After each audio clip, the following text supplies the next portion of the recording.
umaga. Anong pangalan mo? Po, Sir Chili po. Edad? 20 years old, sir. Taga saan ka? Sa Million, sir. Butuan City. May asawa ka ba? Ilan ang anak mo? May asawa, sir. Dalawa pong anak namin, sir. Bakit mo nagawa pang pumatay ng tao? Magsalita ka! Bakit mo nagawa pang pumatay ng tao? Ha? Kasi kailangan ko na pamilya po at may sakit ang anak ko. Kung kailangan mo, ba't hindi ka naghanap ng mas marami na trabaho? Wala po kasi nga tumatanggap sa akin. Kung ganun, babayaran mo na sa bilang mo yun ang kasalanan mo. Maganda naman yan.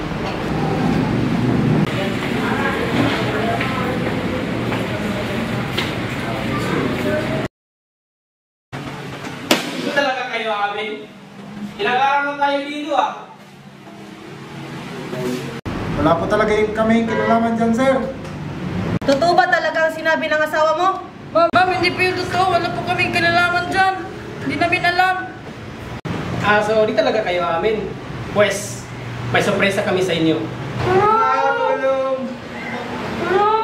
Remick! Para di kayo masatan!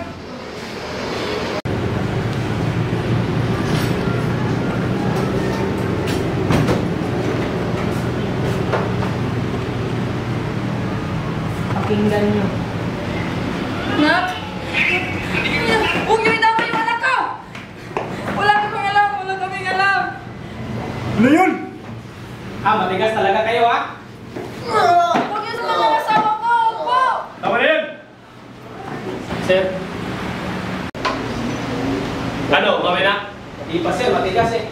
Ilang araw na itong lumami na. Umami na kayo para di na madami ang mga anak nyo. Ha? Huwag niyo pong idamay ang anak namin. Wala po silang kinalaman. Oo, aamin na ako. Huwag niyo lang saktan ang anak ko. Kung ganun, magsalita kayo. Ano po sa lahat, kami ang may pakanan. Maganda namin pagbayaran sa batas at kasalanan namin.